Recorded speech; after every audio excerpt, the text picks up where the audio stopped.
This is, of course, I've changed the names and the phone numbers. All the information is kept private. But this shows the basic way of a pretty conservative resume for most of the traditional jobs that we see in the Midwest area. A long time ago, 10, 20 years ago, they used to go more to paragraphs, but we do tighter bullet points, and we talk in your active verbs, or you use some of your past tenses. And I'm not seeing years right here. We do sometimes use years, and in most cases we'll put a little bit on there about years, and you'll see it's not as noticeable if you want to minimize a little bit. So it is listed in there, but we're tucking it underneath certain areas there. And you also talked about active verbs. Right. Too. And so whatever current job they're working, you will use your active verbs, and you'll use words that have power. You don't want to use weak terms. The employer knows when they're hiring you to do, for example, a certified nurse's aide. They know what your job is going to be, but they're focusing more on contributions that you make to it and what you've actually done to succeed, how you've put to the team to make a better motion toward the goal.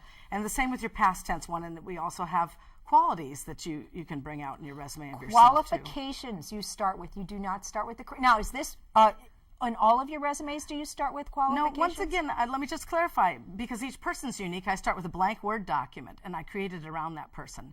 So some resumes will start with more of an introduction statement, and some will start with like an objective, or maybe nothing at all. Now, okay, do the introduction. Show the introduction again. This one is a little longer than what I tend to do, usually a 1 or 2 line, but depending on how broad or how narrow they would like their statement to be, if they would like to use this resume to capture a lot of potential jobs, it would be a broad range. So it's a generic one and not a specific. And then if they know that they've just achieved a degree and they want to have that really narrowed down so that they're not going to be funneled in an area they don't want to do, then they want to have something specific saying they've achieved that. I like this. I like the boxes. And you'll notice, Elizabeth, how now in this particular one, this person has chose to put their philosophical statement of life. Because it's like when you read a book or anything that you're reading, when you get to the end, if you leave them with a thought, it can be very powerful. Now she had, this particular person had home education. I find that a lot of these women coming from traditional jobs are very humble in the fact that I haven't done anything for these years. But what she has done, you can break down as far as how her home education, what effort she put into that.